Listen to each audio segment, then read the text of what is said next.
Hey everybody, welcome to today's lesson. It's I'm Confessin. Let's get started. I did make a sound slice practice video for the melody. I'm going to send out, and I'm actually going to send out a Django. I'm going to do some Django transcription as well. I'm loading this up first because many of you probably have that Django fake book, 2008 PDF book, but I want to just say this.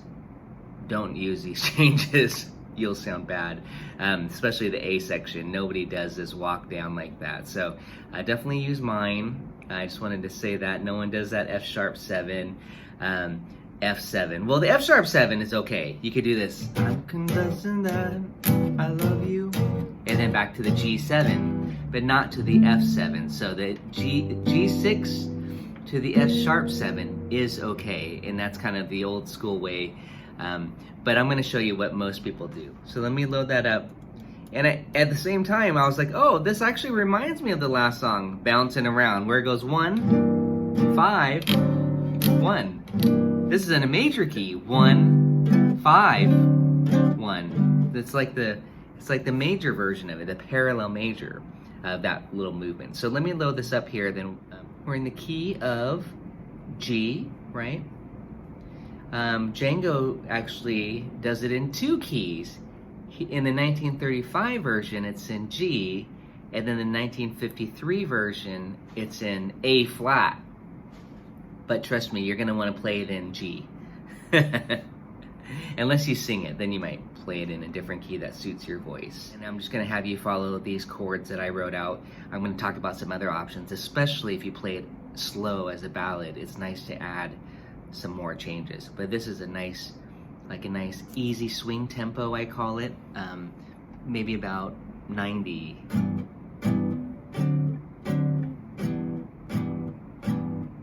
Okay, so first of all we have G, and I just wrote on the chart G, but I would play G6. You could play G major 7. Okay, it's up to you. G6, G triad, maybe. But I would do G6 or G major 7 in the style. The second chord, I wrote it as a D7 sharp 5, but in a book you might just see it say D augmented, and that's this chord. Okay? And if anybody does not know the augmented triad, just raise your hand or type in the chat. I'm just going to keep continuing. So we have G major 7 or G6, and then the D augmented triad. And that basically functions, we talked about the augmented last time as well, and for the romance song too. That basically functions as a dominant chord. So that's why I wrote D7 sharp 5. It would sound just fine if you played a D7 like this. So it's still a function of a dominant. The augmented just has a particular color that's really sweet. So here's the chord so far, G major 7. I'm confessing that, G major 7. I love you, D7 sharp 5. And then back to G major 7. Tell me, do you love me? And then E7. Okay, so again, I want you to realize that you're gonna see G on the chart, but you can play G major 7, G6, G6, 9, if you're playing it up here. Just as long as it's not dominant and as long as it's not minor. Remember, there's 3 chords, 3 types of chords. The family, major, minor, and dominant. And this guy, the augmented even, falls under the dominant category, okay? Thinking that way simplifies quite a bit. Now, it goes back to G, and then tell me, do you love me too? Now on this is the 6th, the dominant chord, 6 dominant, not minor. That makes it a little bit brighter, but it's a secondary dominant, meaning it's the 5 of the 2, which is A. And yes, you would think it would be A minor in the key of G, but it's A7, which again, it's kind of bluesy. That's the 5. That's a 5 of the 5, which is D7. So D's the real 5. So again, I'm going to talk about this theory stuff. We're in the key of G, we've got the 1 to the 5, 1 to the 5. And the bass player would just go 1, 5, 1, 5, 1, 1, 6. And that 6 is dominant, not minor. And then to the 2. And the 2 is dominant, okay? And then typically that 2 would then turn to minor. And then the 5, the real 5. But in this case, I just kept it as a D7, okay? So, meaning I didn't put A minor. You can, and I like to go A minor, then D7. But in this simplified version, just a D7. And then for the turnaround here, you can compare this to the lead sheet I sent out this afternoon. That was even more simplified. Like right there, I just put G. But here, I listened to the Stefan Rumbel version. I was like, oh, I like their walk down. So I put this common walk down in gypsy jazz style, the 1 chord with the 3 in the bass, this. And then the flat 3 dim, the 2, which is now minor, and then the real 5. Or even as an og if you wanted to. But the melody is actually a B note, so I probably wouldn't do the og there. That's a good choice, or good reason why not to do it there. But I think I listened to the Stefan Rumbel version, and I think they did do an og. Let's check it out.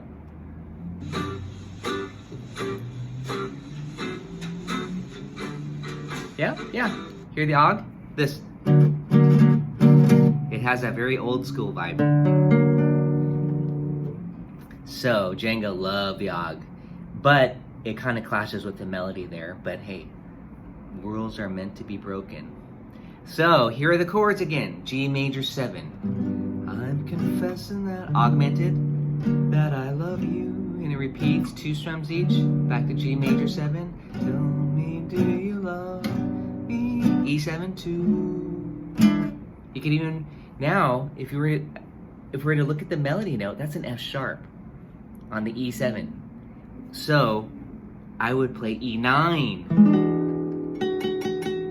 But some players might put flat 9. And that might clash with the vocalist, I gotta warn you. So you might just be safe and do E7. You might just do 3-note shapes. That way you don't have to worry about the 9 or the 5, because the 3-note shell voicings, they don't contain the 5 or the 9.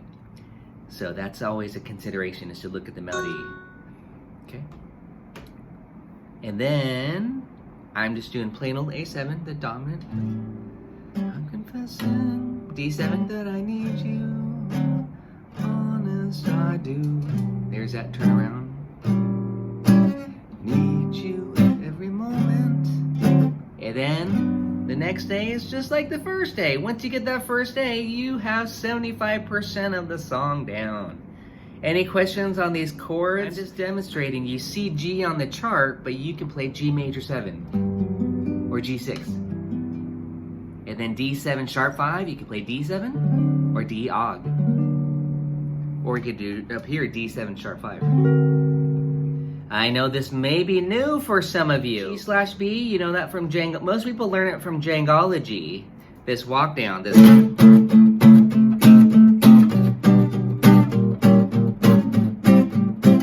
Because it uses G/B and then B flat dim 7 in Djangology. So I always say refer to Djangology for these slash chords. But I can draw it in if that's going to help. I'm not going to draw in all of them. I mean, at this point, I mean, you know, I'm hoping you know your chord voicing or G/B like this. And then B flat dim would be like this.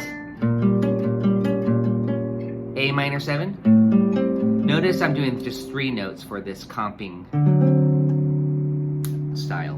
The chord changes, and that's where we want the B flat dim 7. And again, I'm just going to do it as a 3-note shape for rhythm, and that means it's the same shape as a minor 6 formation on the 6-string root, B flat. So it's going to be this.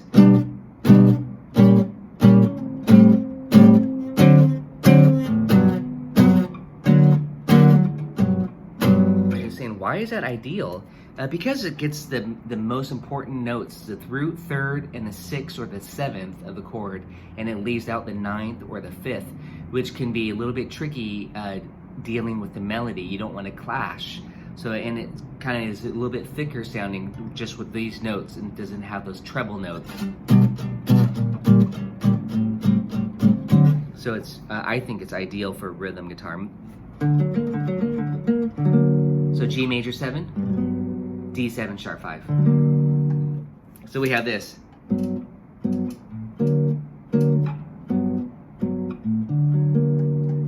I'm confessing that I love you. G major 7. Tell me, do you love me too? E7. These are just 3 note shapes.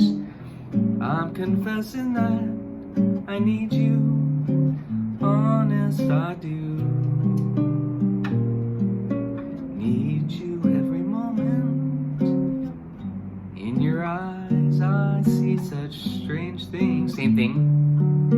G major 7. But your lips deny their E7 true.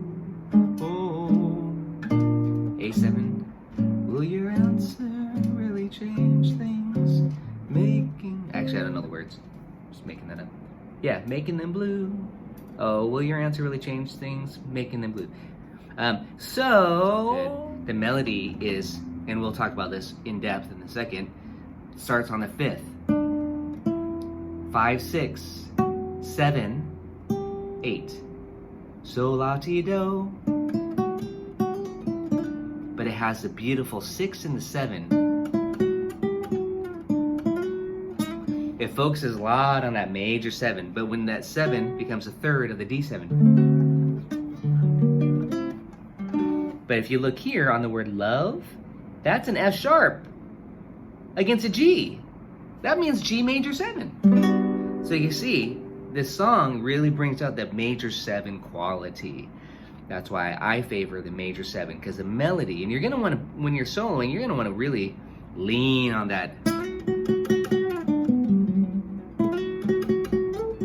You're gonna want to hang on that major 7 quite a bit, probably, to reference the melody. Okay. Here, this is basically 1-6-2-5, but it's the sub version of it. It's like 3 flat 3 2 5, and you might be saying, but Tracy, that's not the 3 chord. The 3 is supposed to be B minor 7 in the key of G. That's true, but it's G/B, so it still has like that 3 feel. You could play B minor 7, then B flat dim 7.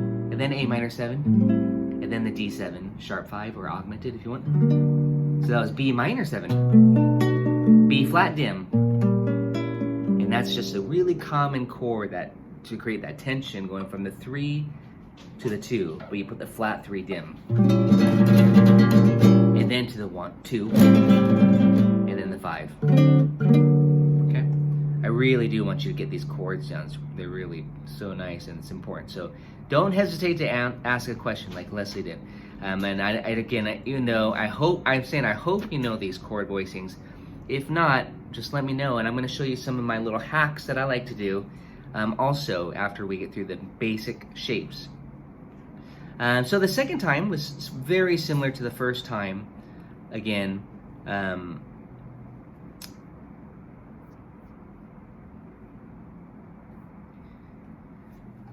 major 7. In your eyes I read such strange things, but your lips deny they're true. A7. Will your answer really change things, making them blue? C minor 6 and G6. And this is where I do want to show you what I'm doing here.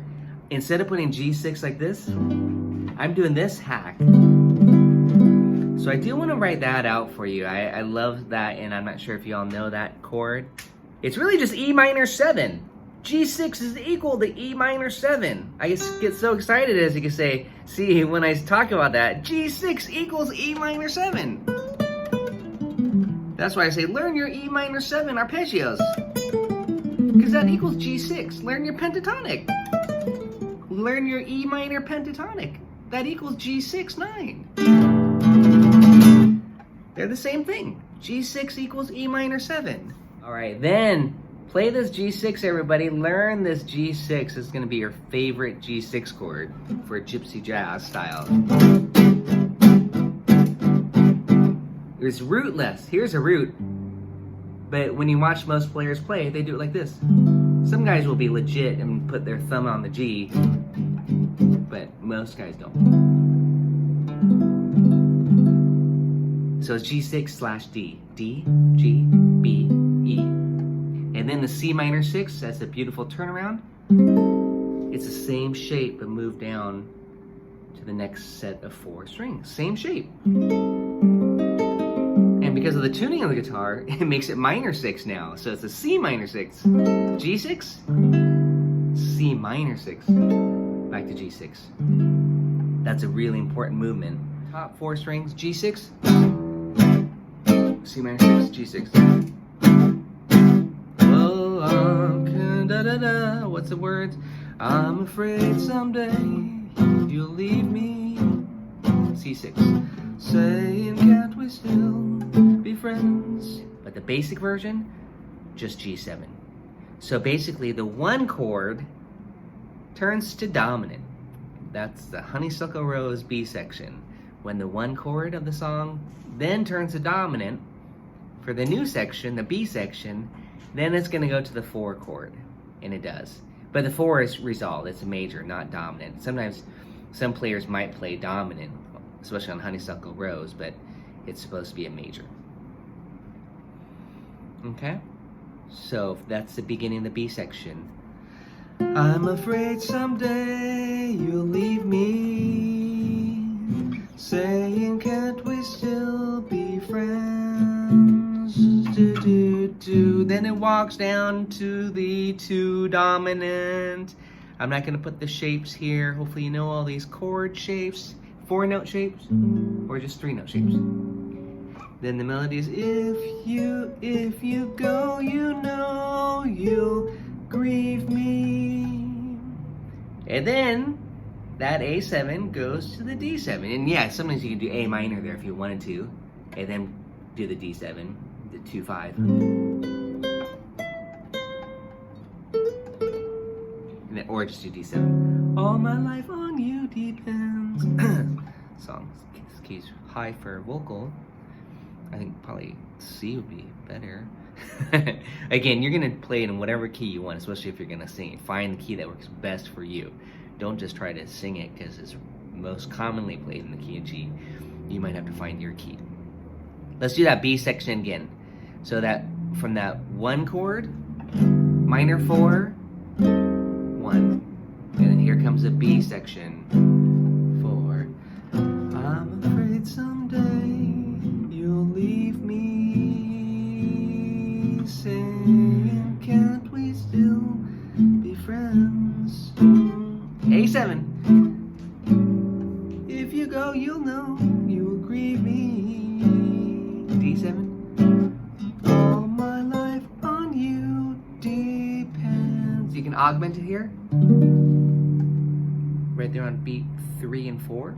Or even the full measure. You'll hear Stefan Rembel, their band, they augment it on the whole measure. And then finally the last day, I'm gonna do that major 7. Am I guessing that you love me? 3-note shapes. Dreaming dreams of you in vain. E7.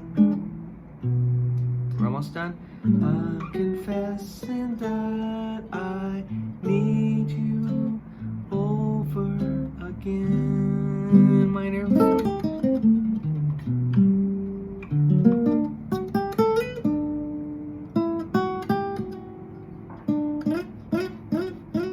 And then into the melody.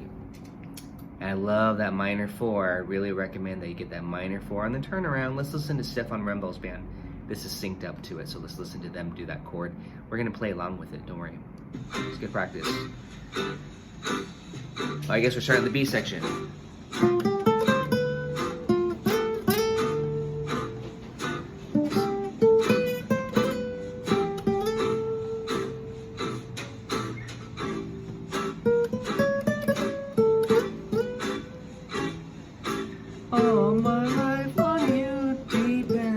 last A. Am I guessing that you love me? Dreaming dreams of you in vain. I'm guessing that I love you over again. Hear that, minor 4? And then augmented and top.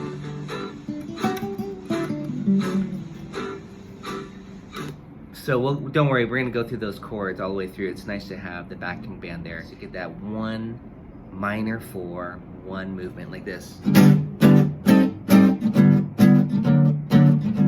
confessing that I love you. You can beat at this tempo. Tell me, do you love me too? Jump, jump, jump, jump, jump, jump, jump.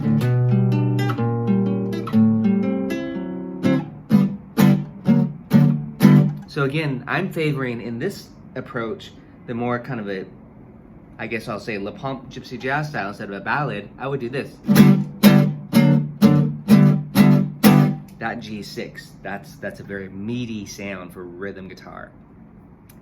Granted, I'm playing my nylon string today. Any questions on those chord voices? But I'm going to talk about the melody right now too. So again, the melody that I wrote out here is pretty square. I would not play it the square, but we're gonna learn it square. Square is this. You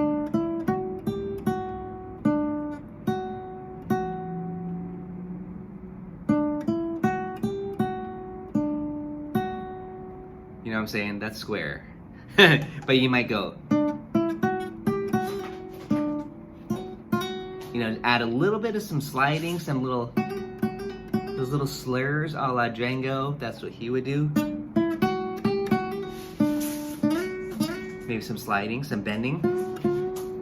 Okay, so again, you're gonna wanna study and listen to Django's interpretation of the melody. It's really beautiful. He had some, he has that flat 3 a lot.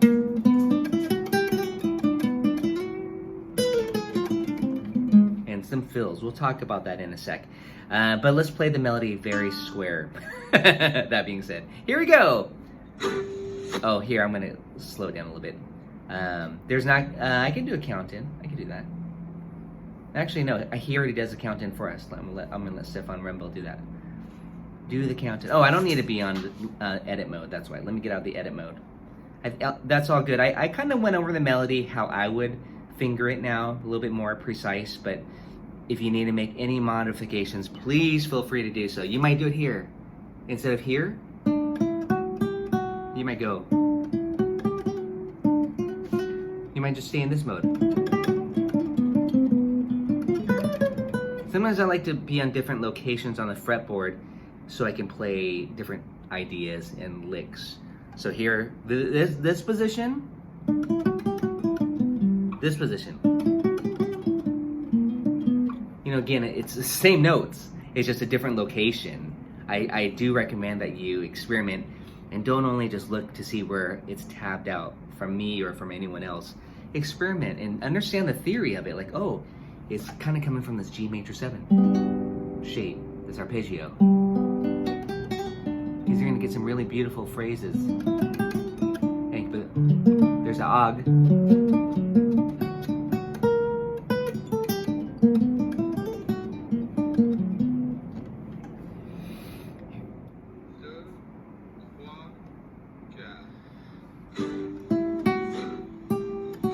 That's slow.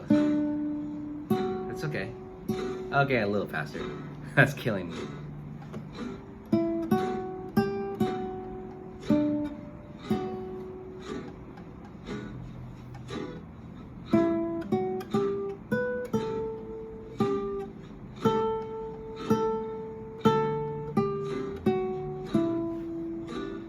Space. Need you every moment. In your eyes I read such strange things. I went up to the 7th fret here. But your lips deny they're true. Will your answer really change things? Making them blue. A little guess I'm not playing this square anymore. And the B section. I'm afraid someday you'll leave me, saying can't we still be friends? If you go, you know you'll grieve me. All my life in you depends. Last A, yeah, augmented there. Am I guessing that you love me? Or bend it. Dreaming dreams of you in vain. I'm confessing that I need you over again. Hit the minor. And top. And top.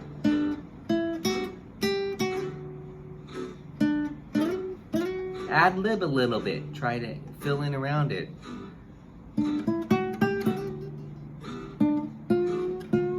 Bend a half step below that note, so you bend into a note. Try some slurs.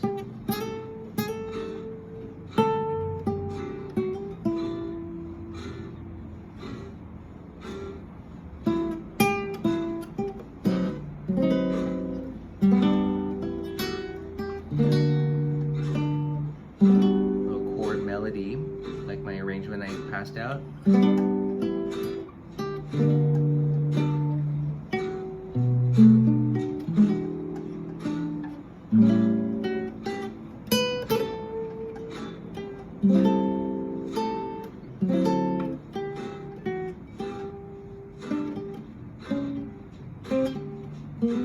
Here comes that B section.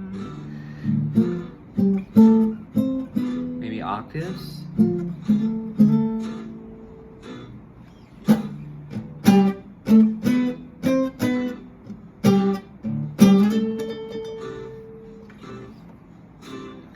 If you go, you know you'll grieve me. Bend into that note. All my life on you. Augmented.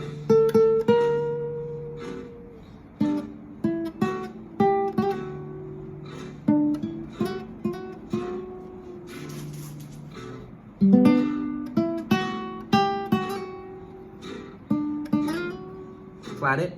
Right there.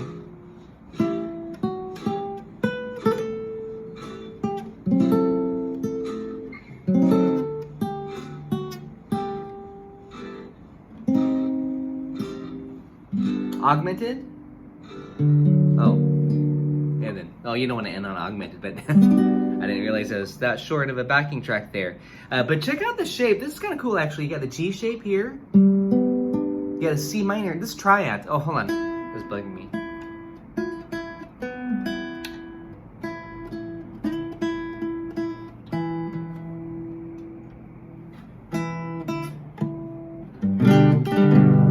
I'm gonna get off the screen share for a sec. Check out this triad stuff here. G major, C minor. I love this trick. G major, triad, C minor triad. Now if you do it on D, D augmented. Same shape. So you got this. It is. Isn't that a great trick? This G.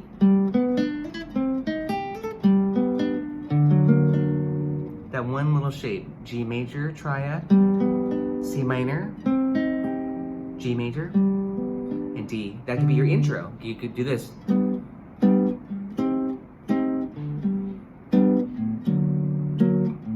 And then this. I'm confessing that I love you. Or the G major 7, your choice.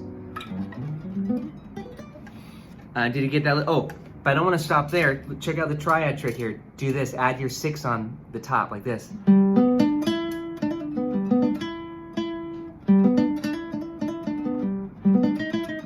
And then then C minor 6,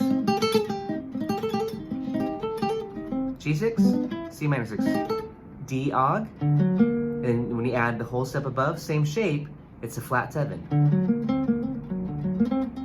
We want that. That's your dominant. And of course, as we talked about on the first lesson, you can slide that around every 2 frets and you get the whole tone scale, this.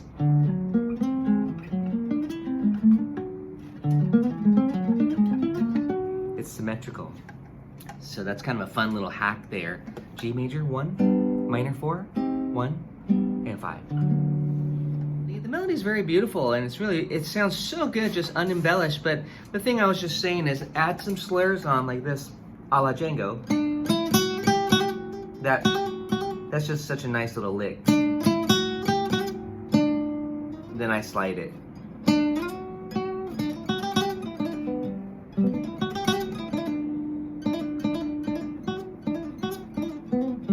And then on the major 7 here, this is my F sharp, by the way, the major 7 of G. Bend that a half step below from the flat 7 into the major 7. It's hard to bend a 9 string guitar if you guys have ever tried that. So it'd be like this.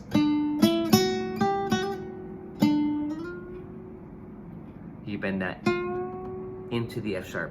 And that's a really pretty sound, very Django, to bend the flat 7 into the major 7. Remember, you're bending from a note that's out of tune into a chord tone of some sort. The major 7 is a really lush note. And then, that's all like Django, this. Add the flat 3, and again, that's the augmented chord, like this. See, it's very bluesy to go. So everybody, if you want to try this, D og. Start off with the og, and then go into the major 3 of the G. Just like this.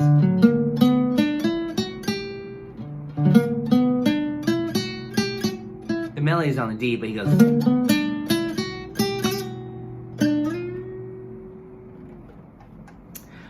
He does a lot of decorating, Django. It's very ornate. But hopefully you got just those little bits of those little decorations, the bending and this stuff too.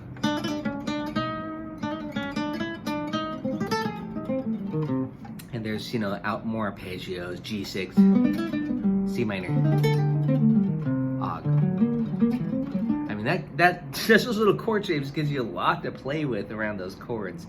I guess we're heading into the soloing aspects of it, but why not? If you guys don't have any questions, talk about some ideas. I'm gonna go back to the screen share of the lead sheet here. Now, I do want to say this. I like on the E7 chord here, I like B minor 7 to E7. That's the 2-5. So that's where I would insert a 2-5 lick. So I'm thinking B7, B minor 7 here to an E7. But it might be an E7 flat 9. That's why I said to do this. Get that chromatic voice sitting. B minor 7. Then E7 flat 9, which you could just simply think B diminished 7 into the A7.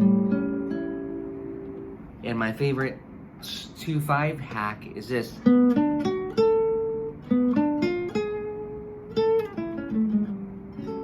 So in B minor 7 arpeggio, face value, and then instead of the E7 chord, I'm thinking B diminished 7. And we talked about this for soloing ideas. You take your 2, and then you diminish it. And at that point, once you diminish it, that means you can do all this stuff. And run your favorite diminished licks. So again, that's what I would be doing right here. And if you don't want to bebop it up, meaning put the 2 chord, which is what beboppers often do, you just stay on the 5 and you just think diminished there, okay?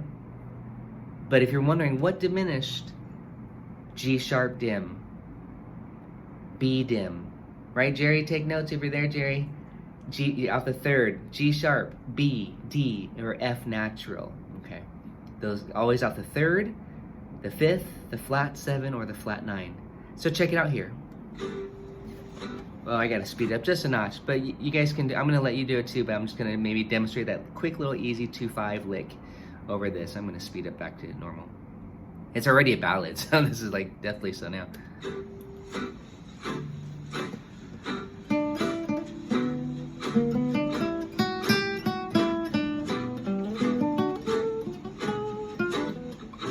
So all I did was this. Little diminished run. And that's basically like T for 2. And if you just want to, if you'd rather just do a diminished run, just do a complete diminished run.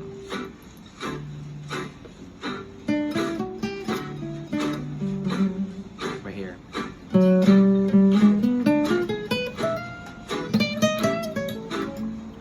So on that E7, I'm just thinking just G sharp dim 7. Okay. Hopefully that's pretty stock for you, most of you.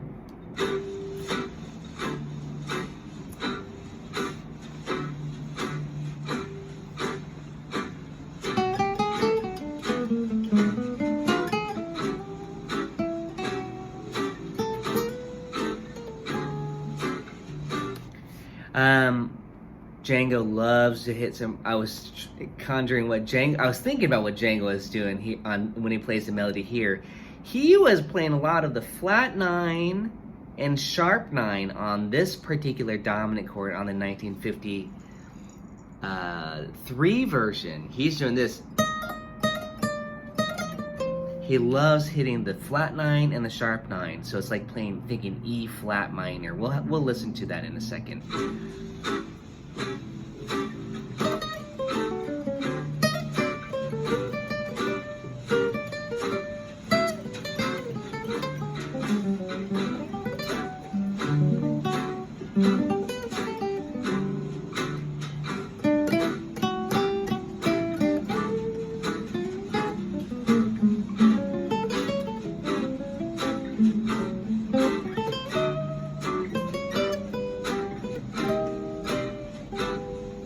Here's a B.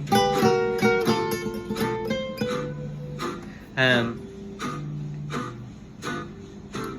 me stop that for a second there. I don't want to talk about the B quite yet. I just want to talk about a couple other little tricks here. You're getting kind of my favorite soloing hacks.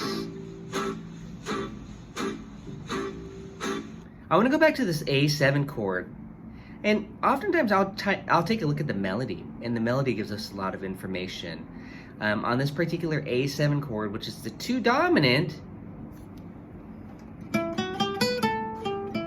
it's, if you think of it as E minor 6, that's a great way to think of it.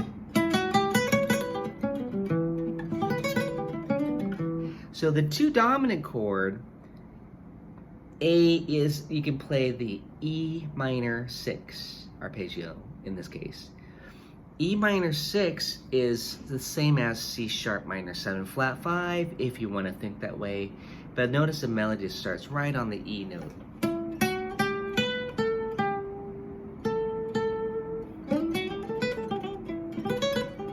So on the A7,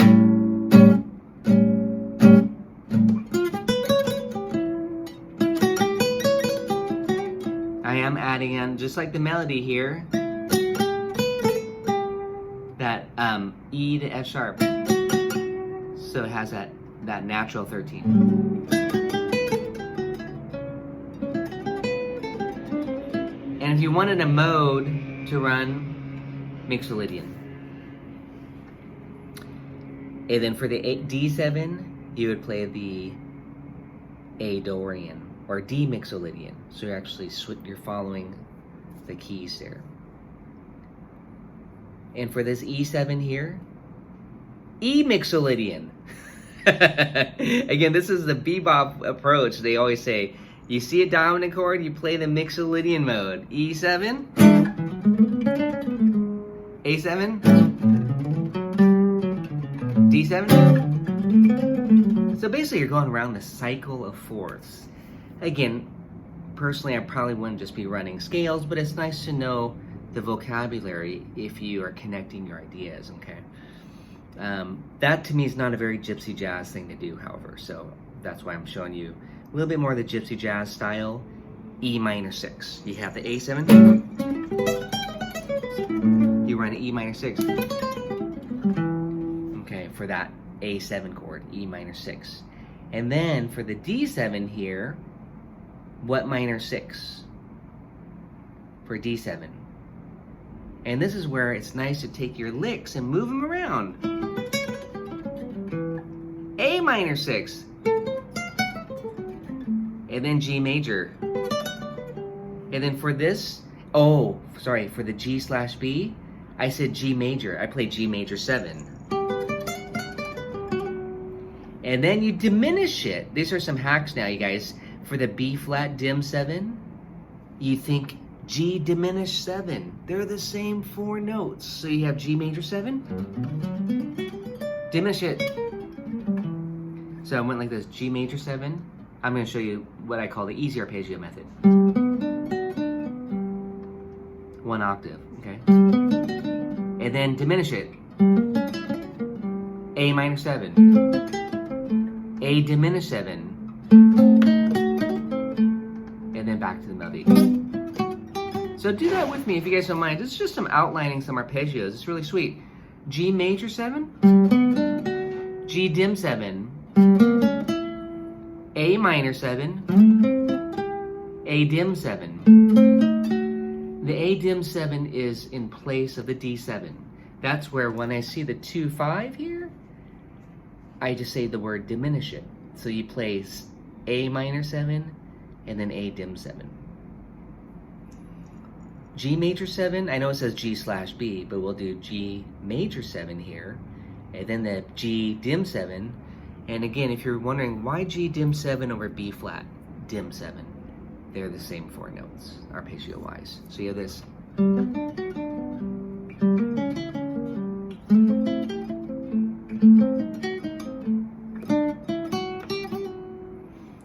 Okay, another thing that's really pretty to do,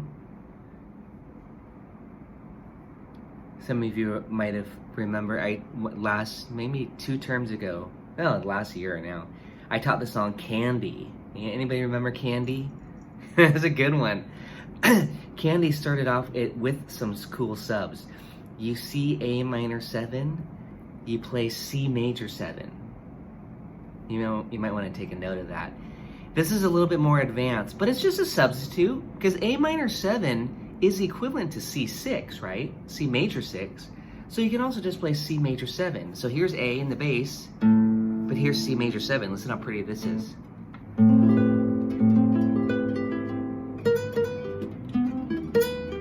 And then C minor 6.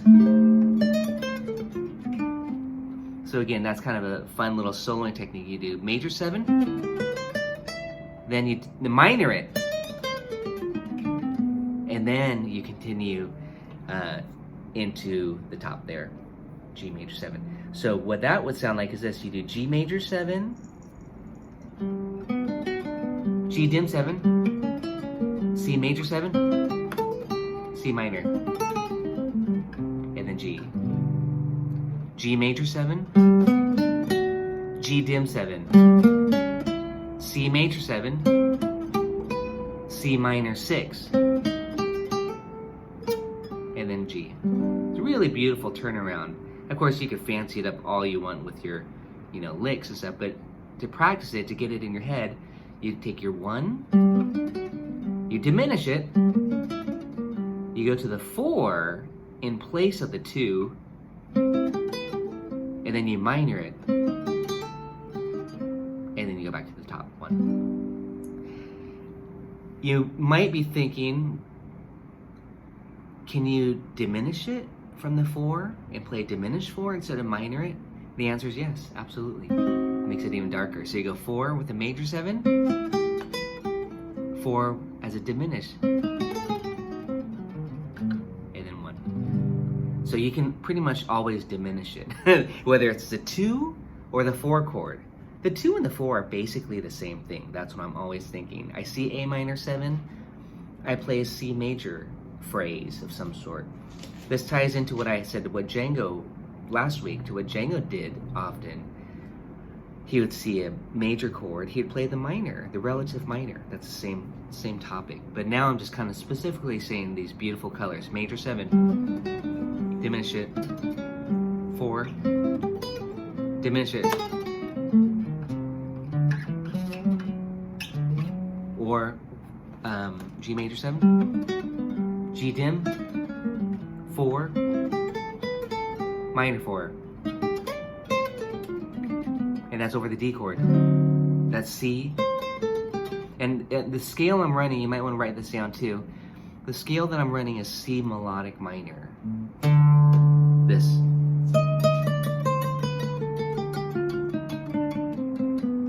And then G. Minor 4.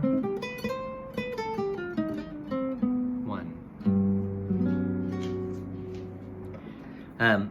That's a lot of shop talk, you guys. Let's go on. Let's go on to the B section here.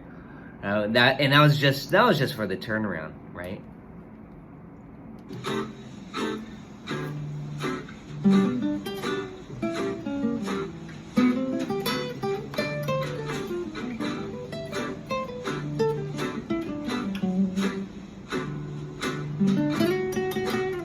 B minor 7, E minor 6, A minor 6,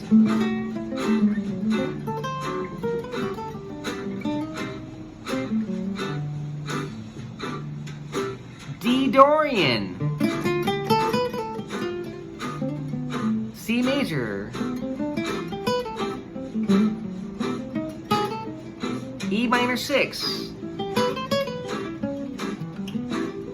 That's very Django. And then the D7, D augmented,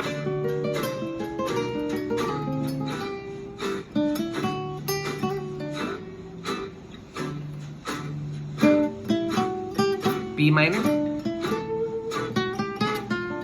E minor 6, C minor 6. And so I wanted to do something different here. I said C minor 6 instead of the A minor 6. Again, that's the same type of relationship. That's a borrowed minor 4 chord. It's so pretty. You hit the D, you play C melodic minor. And if you don't know the melodic minor scale, learn it. It's a good one to know in your repertoire of scales, especially in gypsy jazz style. It's very, very beautiful, especially when you learn to superimpose it over to get these particular sound.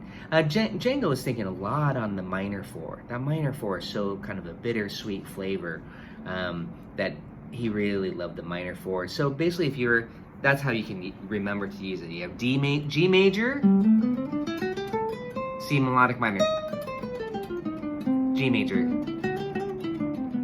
C melodic minor, G major. Yeah, I like to go back. I like to practice it back and forth. G major, C melodic minor, or C minor 6, whatever you want to do. It's G major. But even though I'm giving it to you face value, I'm going C minor 6 for practice. I would actually superimpose that C minor 6 over the D7. That's a D7 flat 9. And that's C melodic minor and a G major. So learn that melodic minor scale in a few positions.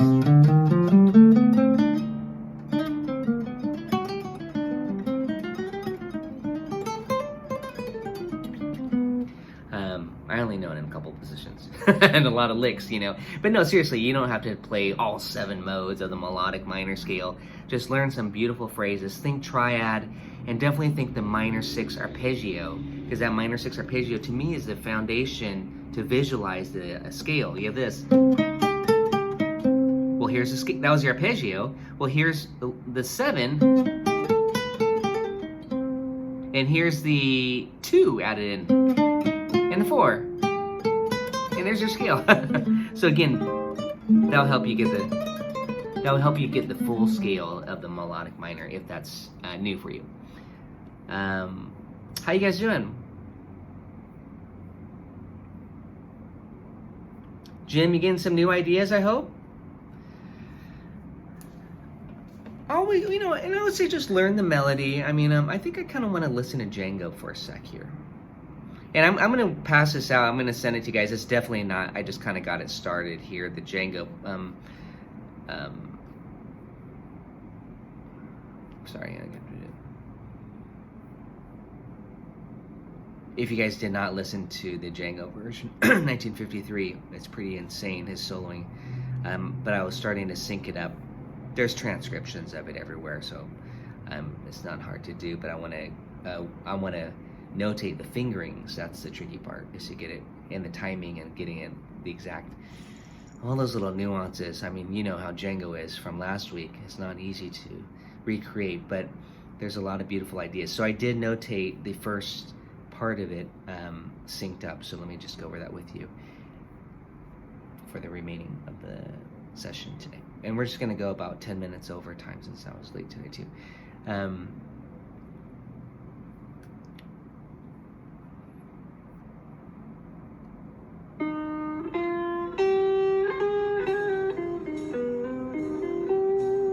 And yes, this is an A flat.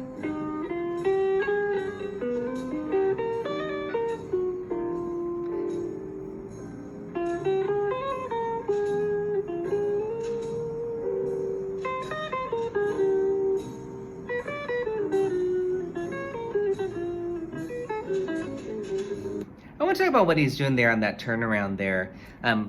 I don't know if I should show you to you back in the key of G, but not to get confused from A flat to G. Luckily, they're only half step apart.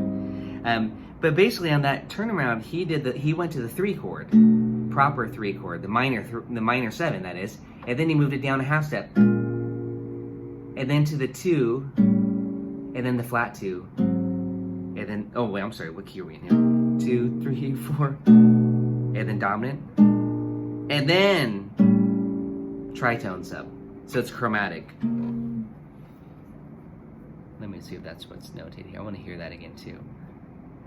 C minor 7, B minor 7, B minor 7. This chord here should be an A flat, A7. That's tritone. Listen to that again.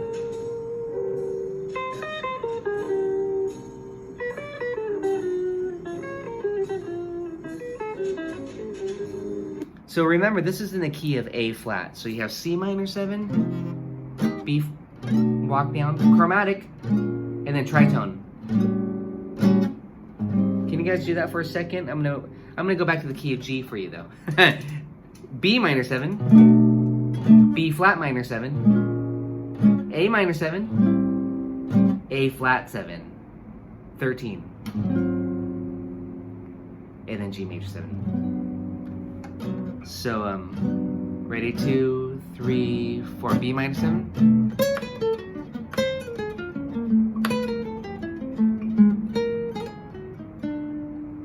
And simply just arpeggiate. I wish I could say it was simple, but do this.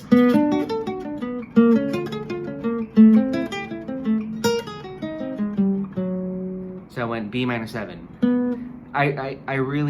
I call this, if you guys are still new to my methods, my terminology, this is not universal by any means. I call this easy arpeggio. I mean, just 1 octave. It's like a triad, but you're adding in 1 more note, because these are either 6s or 7s. So B minor, 7, right on the root. That's what I mean by the word easy. Of course, we could superimpose these later, like you could have a G chord, and then you can play B minor 7. But what I'm saying is, face value. You play B minor 7, here's your arpeggio. And then B flat minor 7. So that's the beauty of this right now that Django did on this recording. 3 minor 7th chords in a row. And then, don't stop there, tritone. A flat 13 or A flat 7, whatever you want. And then you do this lick. That was very Django. He would do that lick quite a bit on a dominant chord. And then the 1. I I'm just transposing him into the key of G, which might actually, I should probably do that. It'd probably be easier for everybody to learn his ideas, is to throw them all in the key of G. But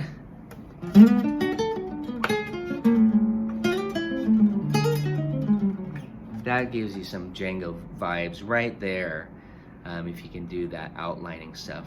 Again, he's doing that in the key of A flat, just so you know that turnaround. Let's listen to it from the top.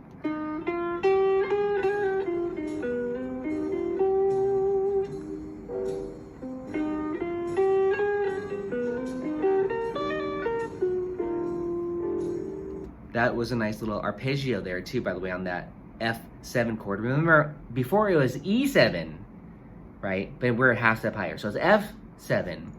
And what is he doing here, by the way? I think I meant to re-finger this. I didn't mean to put it like this, so I'm gonna. This is not done by any means, but I will share this once I get this. I meant to do this. I thought I fixed it. Sometimes I do things and I don't think I save it. That's what happens. So this is a really sweet little lick here. If you want to just check this out, it's really very Djangoism. So it's like an augmented, but he's targeting the F note there.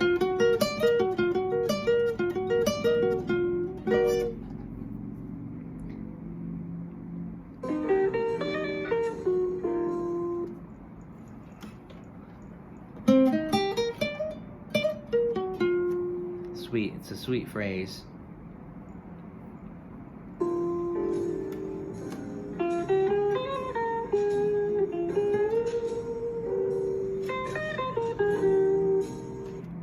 Notice this is like, this belongs to this. He's anticipating his phrase. He's not waiting for it to happen. He's pulling the listener into it too. That's very important.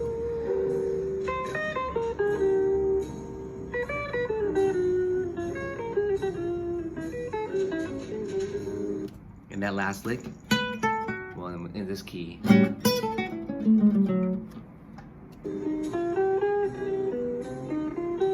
And that's that one, this beautiful note here. That's that flat 3 to the major 3. Just think A flat, even whether or not the band does the augmented or not. You could just do this. It's very, I'll just say Charlie Christian. Very bluesy.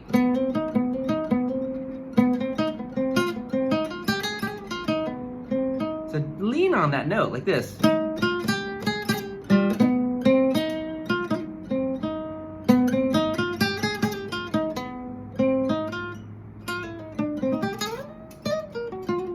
Throw on these little licks. Now I'm going to be playing in A flat. Let's just go on a little bit more. Uh-oh, what'd I do?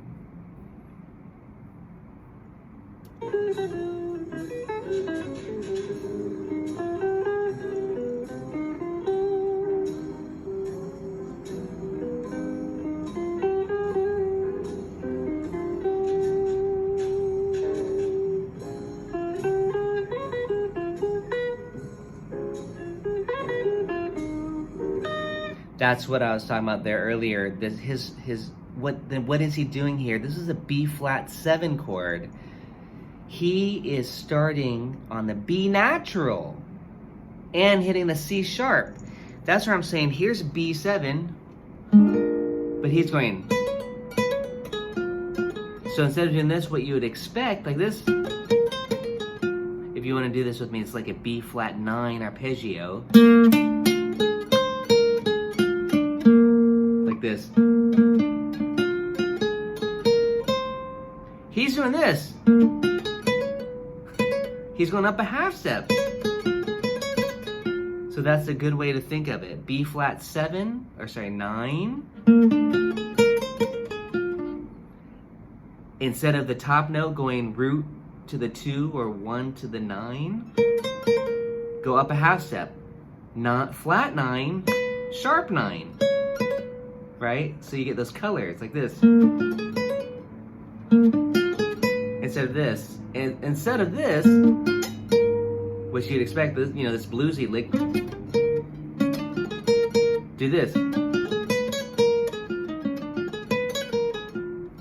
So he loved that flavor right here. And again, that's a flat 9 on the B flat. That's very colorful, that's very Django, that's why I'm pointing this out.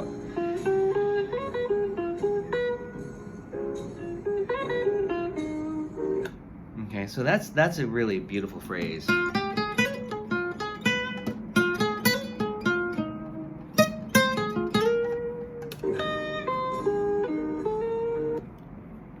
And check out this arpeggio here. If I were to ask you, what is this arpeggio against the root, the A flat key of A flat 6?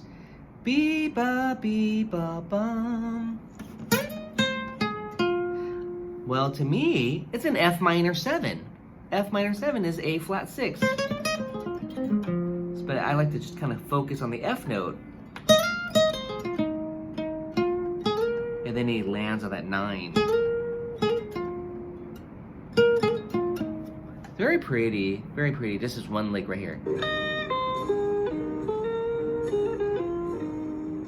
So again, you know, really there's a lot of beautiful phrases in this. This to me is definitely right here the most characteristic of Django's unique harmonic sense, is leaning on that natural 9 and the sharp, sorry, I'll say that again, leaning on the flat 9, sharp 9.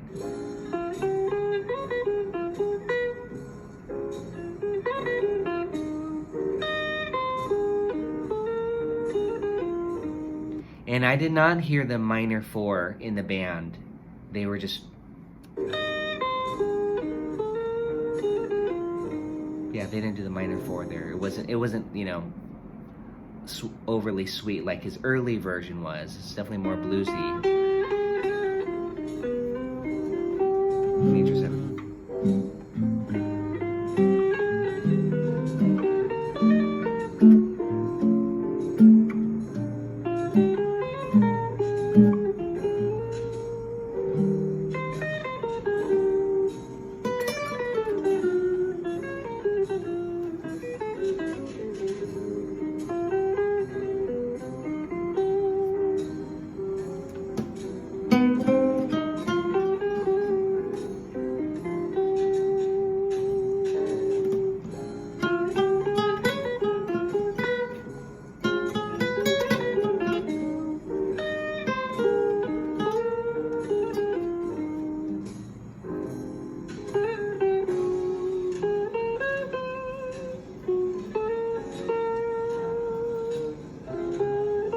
This is not synced up, by the way.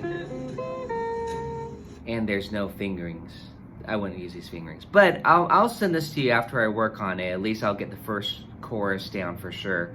But I like to try to at least get it so that the fingerings are playable somewhat. Any questions on this? I also sent you my chord melody, but I'm going to leave it at that for now. I think that's a pretty good introduction to the song, especially if you've never played it before. It's really a pretty ballad. You don't have to go nuts on it. Just the melody is so nice to play. But that's my simplification of the chords too, if you want to, you know, simplify it. Well, next week we are gonna hit Tico Tico. I think I really need to brush that up. So we're gonna go through it slowly together. And I have a sound slice practice video. I haven't played that one for years. And I don't even know if I would be able to do it live on a gig, so it'll be good to practice it with you guys. So I'll look forward to that. There's a lot of versions of it. It's kind of gotten more popular. I first heard it with Grant Green doing it, and that was my first exposure to that song, Grant Green's version. I highly recommend that recording, the Latin bit. It's a really nice.